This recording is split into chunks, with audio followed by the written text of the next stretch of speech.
This is Encounter on VOA. Here's Carol Castiel. Welcome to Encounter on the Voice of America. On this edition of the program, the Hong Kong democracy movement and Beijing's treatment of its Uyghur Muslim minority collide with U.S.-China trade talks. Hello again, I'm Carol Castiel. Last week, the U.S. Congress passed two pieces of legislation that have prompted talk of retaliation from Beijing. Congress passed the Hong Kong Human Rights and Democracy Act by a vote of 417 to 1, and the Senate by unanimous consent. U.S. President Donald Trump initially expressed ambivalence about signing it because he was concerned that it would upset Beijing, just as the United States and China are negotiating a trade deal. However, Senate Foreign Relations Committee Chair James Risch said the Hong Kong Human Rights and Democracy Act is an important step forward in holding the Chinese Communist Party accountable for its erosion of Hong Kong's autonomy and its repression of human rights. Protests erupted in Hong Kong in June over the government's plans to allow some criminal suspects to be extradited to the Chinese mainland. Hong Kong officials withdrew the bill in September, but street protests have continued as demonstrators fear Beijing is preparing to water down Hong Kong's democracy and autonomy nearly 30 years before the former British colony's special status expires. But in another setback for China, the U.S. House of Representatives recently passed the Weger Act of 2019, which condemns the detention of an estimated 1 million Uyghurs and other ethnic Muslims in so-called re-education camps in the remote western province of Xinjiang. The bill directs various U.S. government agencies to prepare reports on China's mistreatment of the Muslim minorities and calls on President Trump to impose sanctions on Chinese officials deemed responsible for the mass detentions, specifically Shen Guangguo, the ruling Communist Party's chief in Xinjiang. Both pieces of legislation have prompted stern protests from Beijing. Regarding the Hong Kong Human Rights and Democracy Act, China says it is imposing sanctions on U.S.-based non-governmental organizations. NGOs affected by sanctions include Human Rights Watch, the National Endowment for Democracy, and Freedom House.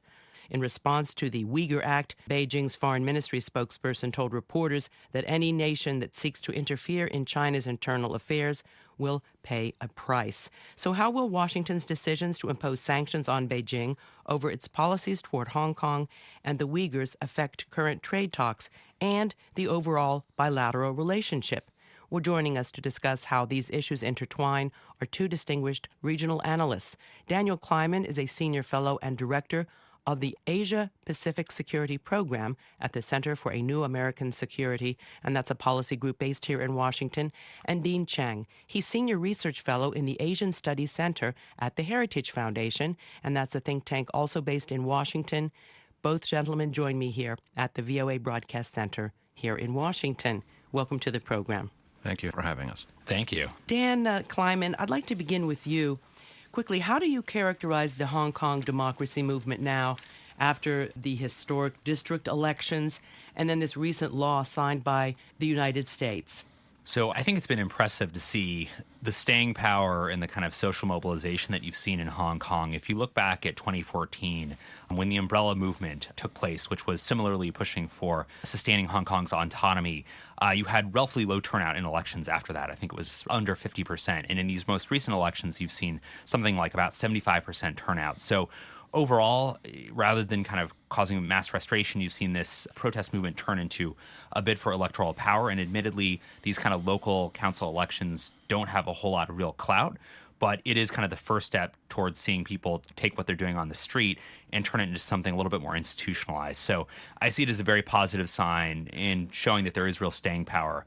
How do you see it, Dean Cheng, these elections, the United States siding with the protesters officially through the Hong Kong Human Rights and Democracy Act? Do you see staying power? Does this give them a little more leverage? Certainly the election results suggest that this is going to be a longer-term movement. The real problem is going to be what Beijing does in response. At the end of the day, Beijing still holds the high cards. Hong Kong will revert to full control by 2047. More to the point is, Beijing has already made very clear that, yes, Hong Kong can have elections, Hong Kong can have people in place, but the final decisions increasingly are going to shift to Beijing. We saw this with a recent court case, for example. Carrie Lam wanted to ban face masks. The Hong Kong courts said that was unconstitutional, and Beijing's courts then stepped in and said, no, we, the Chinese court system, are the final arbiters. That's very disturbing. Back to you, Daniel Kleinman, with respect to China's response, in particular the U.S. Hong Kong Human Rights and Democracy Act, since China reacted with several sanctions against U.S. non-governmental organizations like Human Rights Watch, the National Endowment for Democracy and Freedom House. How significant are these sanctions against these organizations? So what's striking to me is that it seems like China is trying to, despite its rhetoric, segment the human rights conversation and then the ongoing trade negotiations. That most of what China announced in retaliation for the passage of the Hong Kong Democracy and Human Rights Act are fairly symbolic measures. It's very unclear what even sanctioning an organization like the National Endowment for Democracy might even mean. I mean, China could potentially harass some of their members on the ground, but it's not a very strong measure. And the suspending of U.S. warship, refueling and visits, again, very symbolic, doesn't interfere with U.S. military operations in a significant way. So it seems pretty clear that China actually wanted to essentially separate out what was happening on Hong Kong with the trade negotiations. And I would say, looking at the signing statement by President Trump, probably a similar perspective from the White House as well, to try to keep these kind of two tracks distinct for now. How do you see it, Dean Cheng? Of course, President Trump was reluctant to sign the bill for fear that it would be interpreted by China as interfering in the trade negotiations. But at the end of the day, he didn't veto. And this was seen as a victory for the United States, for the Congress, for those interested in holding up our democratic ideals. But of course, China reacted with these sanctions. Do you see it the same way as Dan Kleinman, more symbolic than anything else? I agree with Dan. It's largely symbolic, but it's also useful to keep in mind the Chinese have been cracking down on foreign NGOs, academic groups, pretty much the full range of visitors for the last several years. We've had harassment of foreign academics, including Americans. So what I think we're going to see is further harassment NGOs and organizations. But I agree that a lot of that will be symbolic. It's really, to borrow a Chinese phrase, killing the chicken to scare the monkey. It is an attempt to basically warn various human rights groups around the world, do not criticize China if you value your staff's freedom. Well, I think that this Hong Kong democracy movement is here to stay, notwithstanding all of these warnings by Beijing, Dan Kleinman. And as a result of the elections, there are more protests on the streets, peaceful ones, notwithstanding, once again, Beijing's clout. Do you see an opportunity for some kind of a compromise for Carrie Lam's government? She's, of course, the chief executive, to act a little bit more on some of the other demands that the protesters are making. For example, an investigation into police brutality. They withdrew that extradition bill, but again, there are these other demands. Is there room for some kind of movement on that? I am fairly skeptical. I mean, I fully agree with Dean that at the end of the day, I mean, Carrie Lam is only independent as Beijing will let her, and the amount of decision-making space she has shrunk considerably over the course of these protests. It's pretty clear that Beijing's very much taking a hard line, not wanting to make concessions, sees concessions as likely to further fuel protests and kind of rising demands. And so I don't see Carrie Lam being able to meet demands of the protesters, whether it is investigation into police brutality or trying to restore some of the eroded autonomy that Hong Kong has experienced. I see these protests continuing, maybe turning more and more into sort of an institutional pushback, as we saw in these elections. But I don't, unfortunately, see kind of a brokered way out of this in which all parties come to a kind of reconciliation. Dean Cheng, do you see it the same way, that notwithstanding these victories for the protest movement, the elections, the U.S. bill, I'm sure other countries are supporting the protesters, that this might be an opportunity for some kind of a compromise? The problem with compromise is both sides have to have mutually attainable goals. From Beijing's perspective, it expects Hong Kong to come to heel.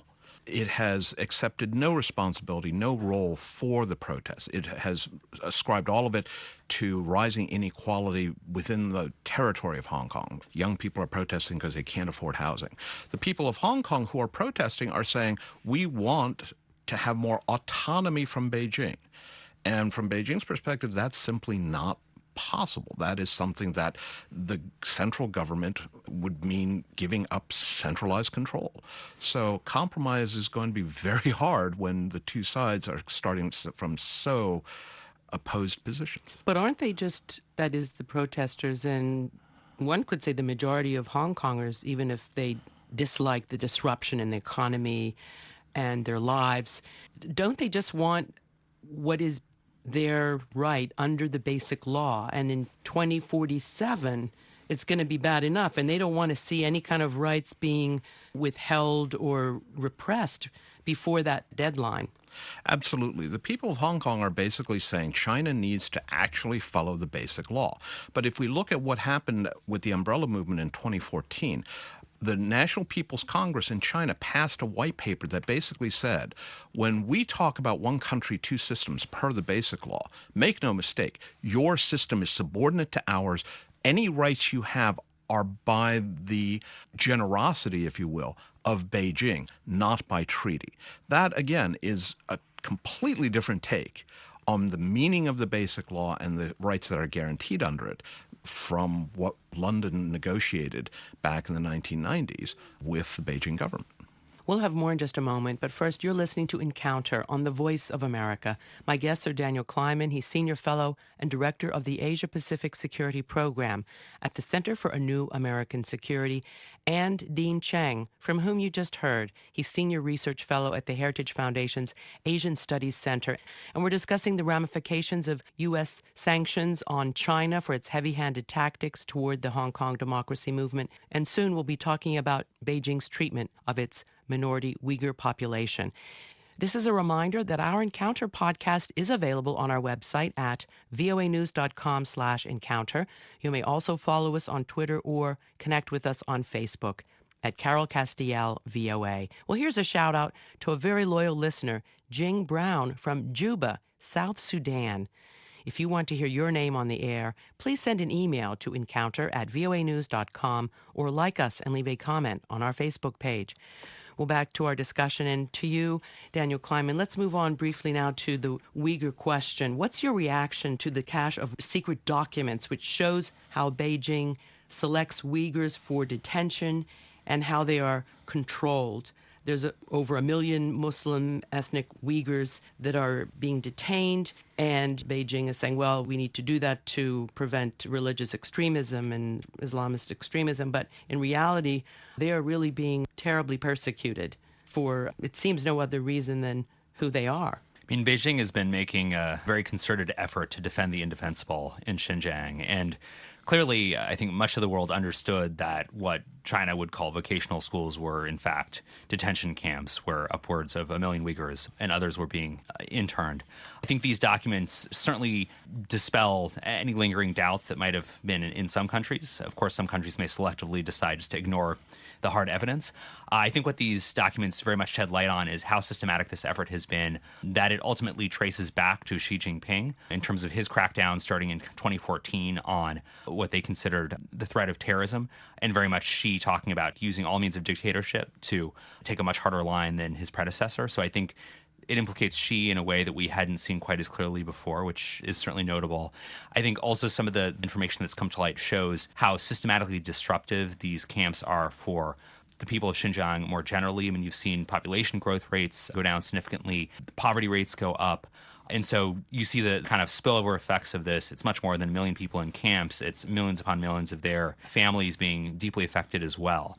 And so to me, I think it very much should show the world that China is engaging in practices that we would not tolerate any regime doing, and that we need to really look at this and understand that there is a major ideological component to certainly the vision China has for the 21st century, and that's very different from democracies.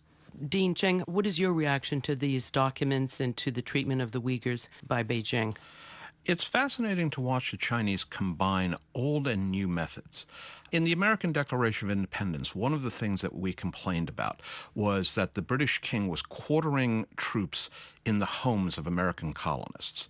What we see in Xinjiang is CCP, Chinese Communist Party officials, being housed in the homes of those who have lost family members to these so-called re-education camps. They are literally quartering party officials with the families of those who have been arrested. At the same time, we see these documents talking about the use of algorithms to predict who should be arrested. This is cutting-edge use of artificial intelligence and modern technology. What it really comes down to, in many ways, is that the Chinese seem to be viewing George Orwell's 1984 as an instruction manual. I think Orwell would be pretty horrified at that, but that's what we are seeing with this combination of old tactics and new technologies combined together. That's really very chilling. Daniel Kleinman, what does the leak say about any kind of internal dissidents within the Communist Party? Are there members or those who are participating in this crackdown who are disturbed by it? And is that significant?